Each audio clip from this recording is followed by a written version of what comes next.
बिस्मिल्लाहिर्रहमानिर्रहीम। अस्सलाम वालेकुम। आज की इस वीडियो में बात करेंगे कंजंक्टिवाइटिस के हवाले से। कंजंक्टिवाइटिस जो है ये क्या होता है, उसका इलाज कैसे किया जाता है, इसको समझने से पहले हमें कंजंक्टिवा को समझना होगा।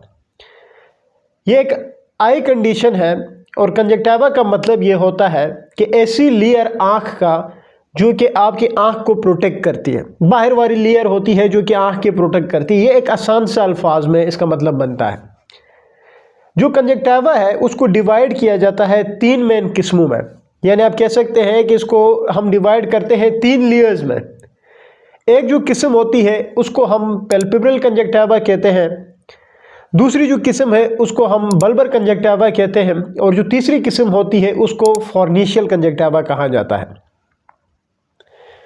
अब जब कभी भी कंजंक्टिवाइटिस की बात आती है तो कंजंक्टिवाइटिस जो आइटस है, आइटस मैंने पहले भी बहुत सारे वीडियोस में बताया कि जब भी आइटस आता है तो मेडिकल नॉलेज में इसका मतलब बनता है इन्फ्लेमेशन यानी सूजन। तो यहाँ पे कंजंक्टिवाइटिस है तो इसका मतलब ये होगा कि कंजंक्टिवा की इन्फ्लेमेशन, और जब कंजंक्टिवा में इन्फ्लेमेशन होगी, कंजंक्टिवा में सूजन आएगी तो हम उसको कंजंक्टिवाइटिस कहेंगे। और कंजंक्टिवा के मैंने कहा कि तीन किस्में हैं, और इन तीनों की तीनों किस्मों में अगर इन्फ्लेमेशन हो तो हम उसको कंजंक्टिवाइटिस कहते हैं। लेकिन मोस्ट कॉमनली कंजंक्टिवाइटिस जो है वो बल्बर कंजंक्टिवा और पैल्पेब्रल कंजंक्टिवा को इफेक्ट कर रहा होता है, और इन दोनों में से भी ज़्यादा जो है वो बल्बर कंजंक्टिवा जो है वो ज़्यादा इफेक्टेड होता है। अब ये जो बल्बर कंजंक्टिवा है या जो पैल्पेब्रल कंजंक्टिवा है या जो फॉर्निशियल कंजंक्टिवा है उसको हम कैसे डिफरेंशिएट करेंगे, तो मेडिकल से जिनका नॉलेज है वो उसको समझ सकते हैं, लेकिन एक आम से बंदे के लिए समझना बड़ा ज़रूरी होता है। याद रखें आँख का ये जो वाला हिस्सा है, जो नीचे वाला हिस्सा है, उसको हम लोअर आईलिड कहते हैं। इसी तरह जो ऊपर वाला हिस्सा है उसको हम अपर आईलिड कहते हैं। और कंजंक्टिवा को समझने के लिए हमें लोअर आईलिड के साथ रहना पड़ेगा। जो लोअर आईलिड है, ये जो बाहर वाला हिस्सा है, उसके अंदरूनी जो हिस्सा है, यानी जो लोअर आईलिड का जो अंदरूनी हिस्सा है जो कि आपकी आँख के सफ़ेदी को कवर कर रही है, जो लोअर आईलिड के अंदर वाला हिस्सा है उसको हम पैल्पेब्रल कंजंक्टिवा कहते हैं, जैसे कि आपको साथ पिक्चर में नज़र आ रही होगी।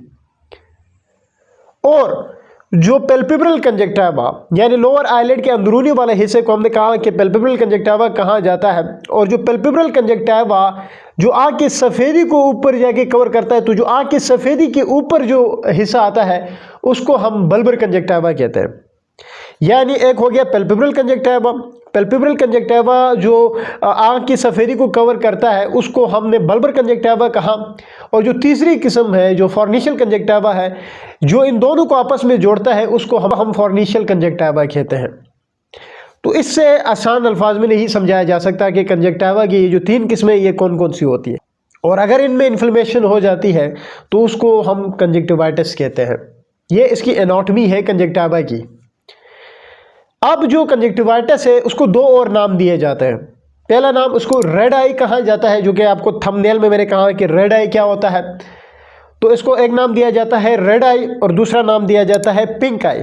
बुक्स में जो रेड आई है उससे भी ज़्यादा पिंक आई और कंजंक्टिवाइटिस ये दो वर्ड्स बहुत ज़्यादा यूज़ हुए हैं। अब इसको पिंक आई क्यों कहा जाता है, तो याद रखिए इसमें आँख जो है वो पिंक नहीं होती है। अगर आँख पिंक हो तो उसको पिंक आई कहा जाए, इसमें आँख रेड होती है इसलिए इसको रेड आई कहा जाता है, और रेड होने की वजह से ही इसको रेड आई के बजाय पिंक आई ज़्यादा लफ्ज़ इस्तेमाल किया जाता है।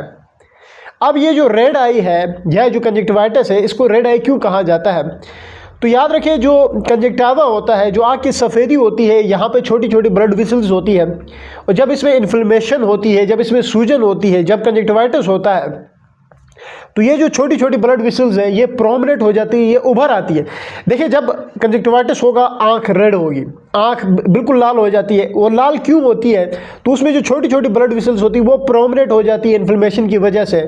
तो उसके प्रोमिनेंट होना ब्लड वेसल्स का और उसका उभर आने को हम रेड आई या कंजंक्टिवाइटिस कहते हैं, वो इन्फ्लेमेशन को इंडिकेट करता है। अब ये जो कंजंक्टिवाइटिस है ये फैलता कैसे है ये भी बड़ा समझना ज़रूरी है। देखिए जी, कंजंक्टिवाइटिस अगर किसी को भी हो, आप अगर उसको टच करेंगे जिसको कंजंक्टिवाइटिस हुआ है, अगर आपने उसको टच किया, जैसे कि आपने फिंगर उसको टच की, उसके आंख को टच किया और उसके बाद आपने अपनी आंखों को रब किया, तो उससे ये कंडीशन आप में भी फैलती है।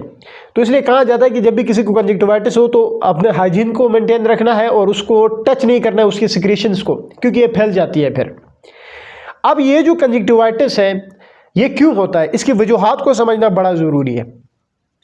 जो कंजक्टिवाइटिस है, जो इन्फ्लेमेशन है कंजक्टिवा की, जो आई की इन्फ्लेमेशन है, इसके पीछे बहुत सारी वजूहात हो सकती हैं। इसके पीछे वायरसेस हो सकते हैं, इसके पीछे बैक्टीरियाज हो सकती है, इसके पीछे एलर्जीज हो सकती है, एलर्जेंस हो सकते हैं, इसके पीछे केमिकल बर्न्स वगैरह हो सकते हैं। तो यानी ये जितने भी मैंने नाम लिए हैं इनमें से कोई भी वजह बन सकती है।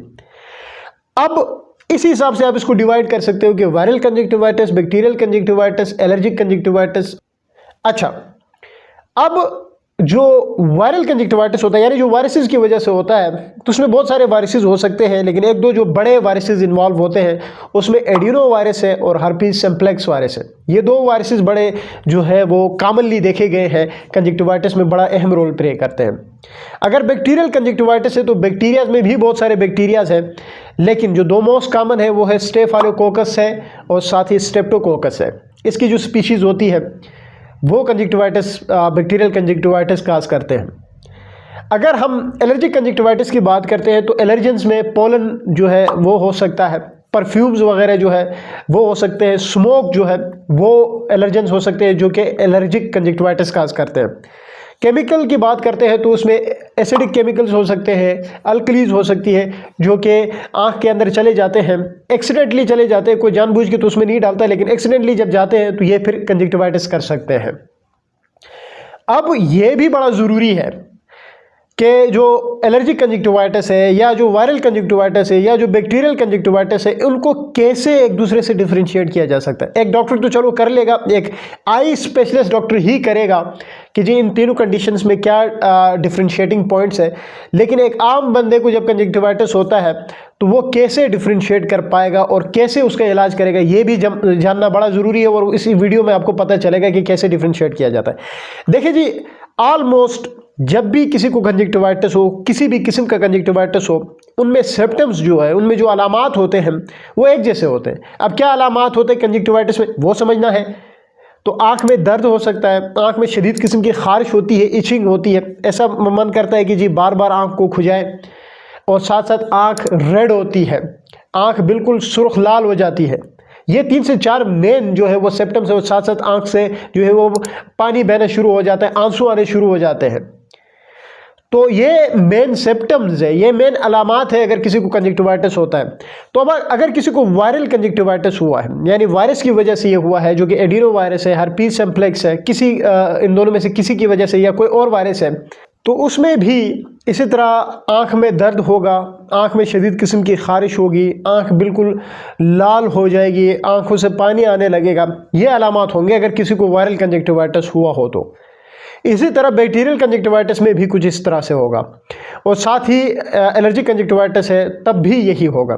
लेकिन जो बैक्टीरियल कंजक्टिवाइटिस है, क्योंकि मोस्ट कॉमन, मैंने पहले भी कहा कि मोस्ट कॉमन जो टाइप है कंजक्टिवाइटिस की वो बैक्टीरियल कंजक्टिवाइटिस है, और ये इतना कॉमन है तो इसको हम इजीली पिक कर सकते हैं, क्योंकि इसमें जो ये जो सिम्पटम्स मैंने बताए, जो अलामात बताए, ये तो होंगे कि आँख में दर्द होगा, आँखों से पानी आएगा, आँख में खारिश होगी, आँख लाल हो जाएगी, वो तो होगा ही। लेकिन एक बड़ा स्पेसिफिक सिम्पटम इसमें देखने को मिलता है कि आँख जो है उससे पस आना शुरू हो जाता है और आँख जो है वो चिपक जाती है। जो आईलिड्स होते हैं ये दोनों एक दूसरे के साथ चिपक जाते हैं, जिसको हम ग्लूइंग ऑफ द आईलिड्स कहते हैं। इस तरह के मरीजों को जब हम देखते हैं तो सुबह सुबह जब वो जागते हैं, नींद से जागते हैं, तो उनकी आँख की जो आईलिड्स होती है, दोनों आईलिड्स एक दूसरे के साथ चिपक जाती है, जिसको ग्लूइंग कहा जाता है। ये जो ग्लूइंग होना और साथ आँख में इन्फ्लेमेशन होना, ये बैक्टीरियल कंजक्टिवाइटिस को इंडिकेट करता है। और बैक्टीरियल कंजक्टिवाइटिस मोस्ट कॉमनली एक बंदे से दूसरे बंदे में सिक्रीशन को छूने से फैल जाती है। इसलिए हम कहते हैं कि हाइजीन का ख्याल रखना है और टच नहीं करना। तो बैक्टीरियल कंजक्टिवाइटिस को तो हम इस तरह से जो है वो पिक कर लेते हैं। लेकिन बहरहाल जो भी किस्म है, चाहे एलर्जिक है, चाहे बैक्टीरियल है, चाहे वायरल है, चाहे केमिकल की वजह से हुई हो, उनमें सब में सिम्पटम्स एक जैसे होंगे। बैक्टीरियल में थोड़ा सा ये एक पॉइंट जो है ग्लूइंग जो आईलिड्स है ये थोड़ा सा डिफरेंट होता है, बाकियों में भी होता है लेकिन इतना नहीं होता। अच्छा,